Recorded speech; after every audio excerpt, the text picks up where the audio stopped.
आशीर्वाद में होती है कितनी शक्ति, जानिए कैसे द्रौपदी के प्रणाम ने बदला युद्ध का रुख। पौराणिक कथाओं के अनुसार जब हम किसी के पैर छूकर प्रणाम करते हैं तो वे हमें आशीर्वाद देते हैं। महाभारत के एक प्रसंग में भगवान कृष्ण ने द्रौपदी को भीष्म पितामह से आशीर्वाद लेने के लिए भेजा, जिससे उन्हें अखंड सौभाग्यवती भव का आशीर्वाद मिला। इस आशीर्वाद ने द्रौपदी और उनके पतियों को अभयदान दिया।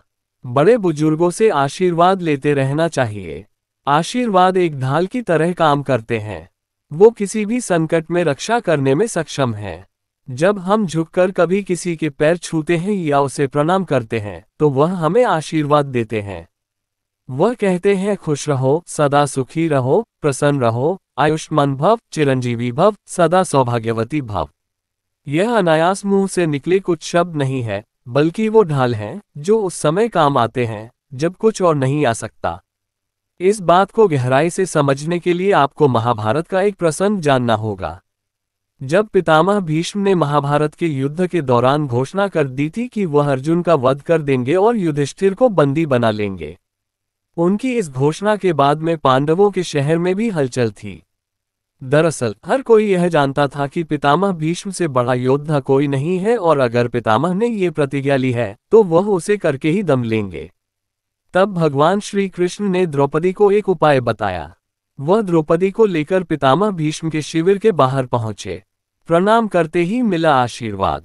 द्रौपदी से शिविर के अंदर जाकर पितामह भीष्म को प्रणाम करने को कहा। द्रौपदी ने जैसे ही पितामह भीष्म को प्रणाम किया, उनके मुंह से निकला अखंड सौभाग्यवती भाव। फिर उन्होंने सवाल किया, इतनी रात को यहाँ इस शिविर में कैसे आए? क्या तुमको कृष्णा लेकर आए हैं? ये सुनते ही द्रौपदी ने हाँ में सर हिलाया और कहा कि हाँ, वही लेकर आए हैं। इतने में भगवान श्री कृष्णा शिविर के अंदर आ गए।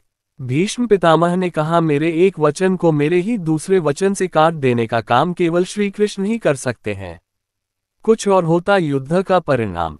इसके बाद श्री कृष्णा और द्रौपदी शिविर से बाहर निकल आए। आगे महाभारत के युद्ध में भीष्म पितामह ने अपने दिए हुए वचन के अनुसार द्रौपदी के पतियों को अभयदान दे दिया और खुद बाणों की शैया पर लेट गए।